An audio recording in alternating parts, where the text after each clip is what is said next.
c'est Anestelle du blog Plaisir d'apprendre, j'espère que vous allez bien. Aujourd'hui je fais une petite vidéo un petit peu sombre pour vous présenter des faits que j'ai lus dernièrement dans un livre. Je vais vous raconter tout ça.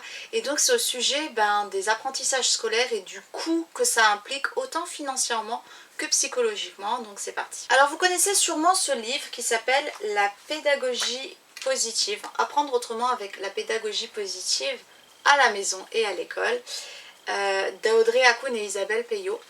Et donc en fait ce livre il est paru pour la première fois en 2013, et il a été réédité plusieurs fois, c'est vraiment un super bouquin.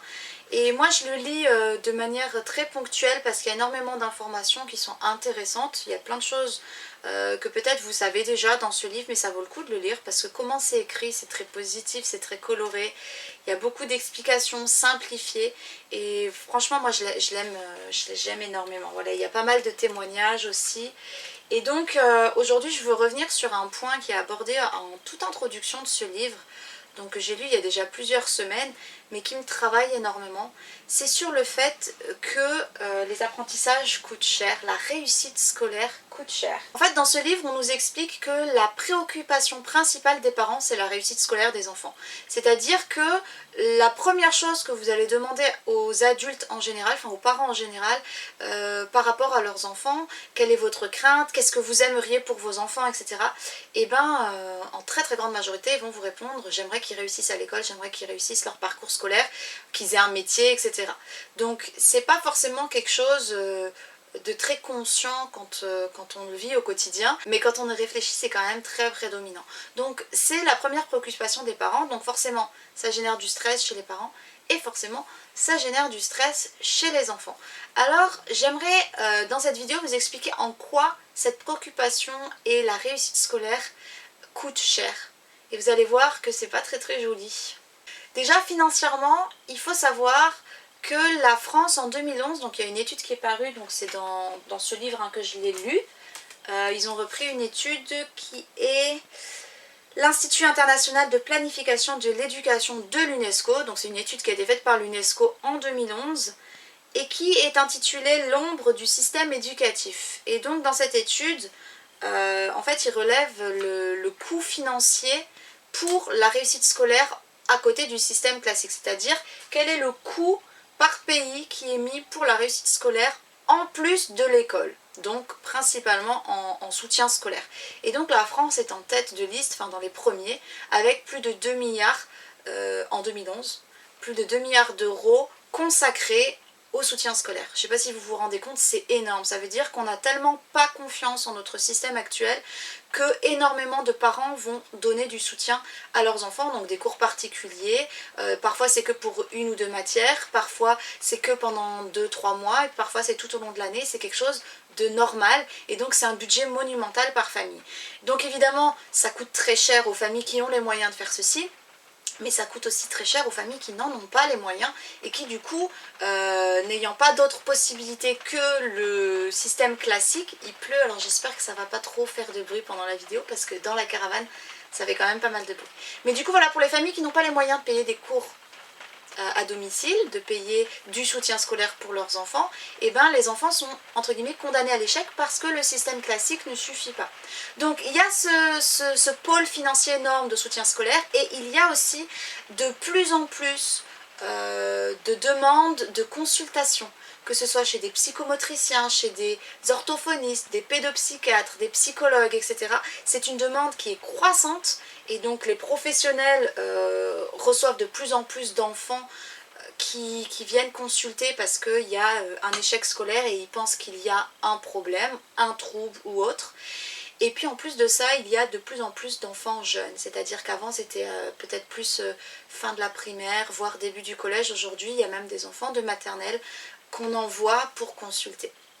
Donc je ne suis pas en train de dire que toutes les personnes qui vont consulter n'ont pas de problème. Il y a des personnes, il y a des enfants qui ont effectivement des troubles et qui c'est vraiment un souci à résoudre pour permettre la facilité dans les apprentissages. Mais il y a aussi énormément de parents qui envoient leurs enfants tout simplement parce que l'enfant ne réussit pas aussi bien qu'il l'aimerait, ou parce que peut-être il a besoin de plus de temps, ou peut-être que c'est pas son type d'intelligence, enfin pour peu importe la raison finalement. Mais à partir du moment où ça colle pas avec les attentes, avec les objectifs, et bien soit ce sont les parents, soit ce sont les instituts ou les enseignants qui vont dire peut-être que votre enfant devrait consulter parce que là c'est pas normal qu'il ne soit pas dans telle ou telle moyenne. Donc tout ça fait que ça a un coût énorme en consultation et, comme je le disais, en soutien scolaire. Mais le coût, il n'est pas que d'un point de vue financier, il est aussi d'un point de vue moral et psychologique, pour plusieurs raisons. Déjà, la première, c'est que parce que les parents mettent la pression aux enfants, les enfants sont stressés. Ils sont stressés, ils sont angoissés, ils vont présenter parfois des troubles de l'attention, ils vont parfois avoir des tics ou des tocs, ils vont parfois avoir des maux, donc des maux de ventre, des maux de tête, des nausées, des choses qui physiquement, ils vont somatiser en fait, le corps va exprimer physiquement ce qui se passe à l'intérieur au niveau de leurs pensées. Il peut y avoir des troubles du sommeil, il peut y avoir la peur de l'échec, il peut y avoir même de la dépression, enfin voilà, plein de mots qui font que l'enfant n'est pas bien dans sa vie, n'est pas bien dans sa tête, il n'est pas serein face à ses apprentissages, et donc ça c'est dû au fait de se comparer aux autres, au fait d'être noté, au fait que les parents attendent aussi certains résultats, certains objectifs, etc. Mais en plus de ces souffrances, il y a aussi le fait que quand un parent va investir financièrement pour son enfant, c'est-à-dire s'il va lui payer des cours particuliers, s'il va lui payer des consultations, etc., et ben il attend une sorte de retour sur investissement, il s'attend à ce que ça change, il s'attend à ce qu'il y ait des progrès, il s'attend à ce qu'il y ait une amélioration, et puis du coup il va être dans l'attente de ça par rapport à son enfant, et forcément ça va générer encore plus de pression. Donc si je vous parle de tout ça, c'est pas pour dresser juste un tableau noir et vous dire on est dans la merde.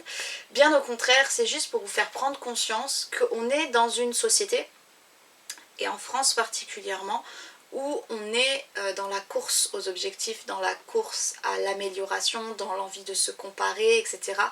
Et on tient très peu compte des particularités de chaque enfant, de ses facilités d'apprentissage dans certains domaines, et puis du fait que certains autres domaines, c'est pas son truc, c'est moins son truc, il a besoin de plus de temps. On tient pas assez compte de l'individualité en fait. Et ça c'est vraiment flagrant dans notre société, si on se réfère aux sociétés plutôt nordiques, la Finlande, la Suède, etc. Et bien on remarque, et ça dans l'étude en question qui a été faite par l'UNESCO, ce sont des pays qui dépensent très très peu d'argent pour le soutien scolaire, tout simplement parce que les familles ont énormément confiance au système classique et parce que tout est fait pour que l'enfant réussisse ses apprentissages sans être dans une pression, sans être dans une course à la rentabilité, dans une course aux meilleures notes, etc., etc. Et je pense qu'on a énormément à nous inspirer de ces systèmes qui fonctionnent depuis des années. J'ai eu peur, il y a un chat qui a sauté juste à côté, d'un coup sur la fenêtre, ça m'a fait trop peur. Et pour en revenir à mon sujet, donc moi, je vous encourage à essayer de mieux comprendre comment fonctionnent vos enfants, comment fonctionnent les élèves peut-être avec lesquels vous travaillez, à mieux respecter leur individualité, à pas les accabler, à pas chercher un problème à partir du moment où ça ne fonctionne pas comme ça devrait, parce que les normes sont fixées par rapport à des critères qui ne tiennent pas compte de l'individualité justement. Donc si vous avez besoin d'idées, d'astuces par rapport à ça, n'hésitez pas à vous inscrire sur le blog Plaisir d'apprendre. Je vous rappelle que quand vous vous inscrivez, vous recevez plusieurs outils sous forme de fiches, mais vous recevez aussi 4 vidéos qui vont vous aider à comprendre comment chaque personne apprend et comment cultiver le plaisir d'apprendre. Et ça, j'ai réuni, voilà, c'est des vidéos qui font entre 15 et 30 minutes chacune, donc je peux pas en parler dans cette vidéo, sinon on n'a pas fini, on a toute la journée pour en parler, mais c'est pour vous dire que vous trouverez des clés et des solutions dans ces vidéos et dans les outils que je mets à votre disposition gratuitement lorsque vous vous inscrivez sur le blog. Sur ce, je m'arrête ici, je vous dis à très vite pour une prochaine vidéo ou pour un prochain article sur le blog. N'hésitez pas à vous abonner à la chaîne YouTube et à faire circuler cette vidéo si vous pensez qu'elle peut intéresser des parents, des instituts, d'autres personnes qui sont en contact avec des enfants dans le contexte des apprentissages. Je vous dis à très vite, ciao!